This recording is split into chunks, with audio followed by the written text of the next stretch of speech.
Well, hey, good morning, everybody. It is our Monday launch video. Now, this is what happens oftentimes on a Monday. I find myself thinking back about the weekend that we've just had with the Saturday night and the Sunday morning services. And more specifically, sometimes I think about the messages. And sometimes I look back and I think, oh, I wish I would have made a bigger deal about this. I wish I could have been clearer about that.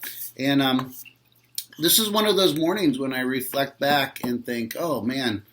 Even yesterday morning, the service went a little long. I got a little rushed at the end, and I wish I would have done a better job explaining something. So I'm going to launch our week by kind of unwinding something I should have done a better job with this weekend. We talked about the fact that God is omnipotent. He's omnipresent, and He's omniscient. He can do anything. He's all-powerful. He's everywhere all the time, and He knows everything. And I wish, because these are really key attributes of God. If we want to be a people that have a biblical worldview, we need to really hold on to these truths and really build our lives on them and let this be the filter for everything that we see.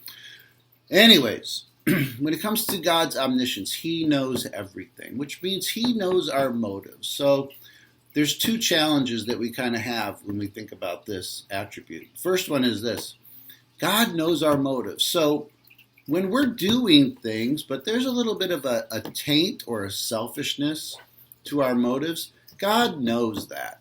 And you can look at me, I know my own heart, okay?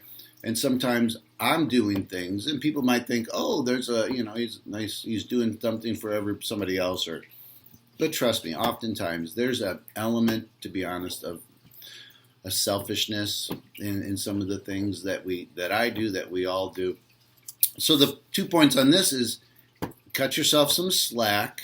There's always, oftentimes I should say, quite often, there's always going to be a little bit of a selfish motivation to doing what we do. And the second one is just confess it. Boy, if that's you and you find yourself just kind of evaluating your conscience and your motives, the heart of why you do, just confess it and be done and move on.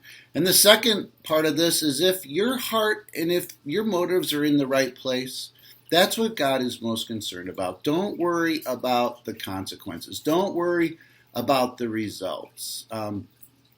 God looks at the heart. He doesn't look at how things have always turned out. He looks at our heart. So sometimes we have great motivation, but things don't work out. Don't beat yourself up for that either. So there's some challenges, but there's also an incredible amount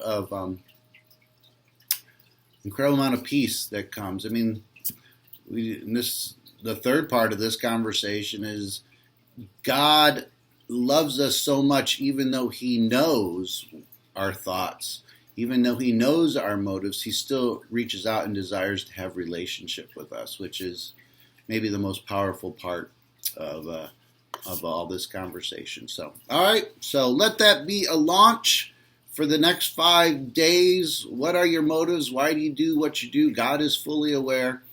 And if they're not right, confess it. If they are good and that things don't turn out, just remember God looks at the heart and He loves us no matter how messed up our motivation might be. All right. Take care. God bless. Bye.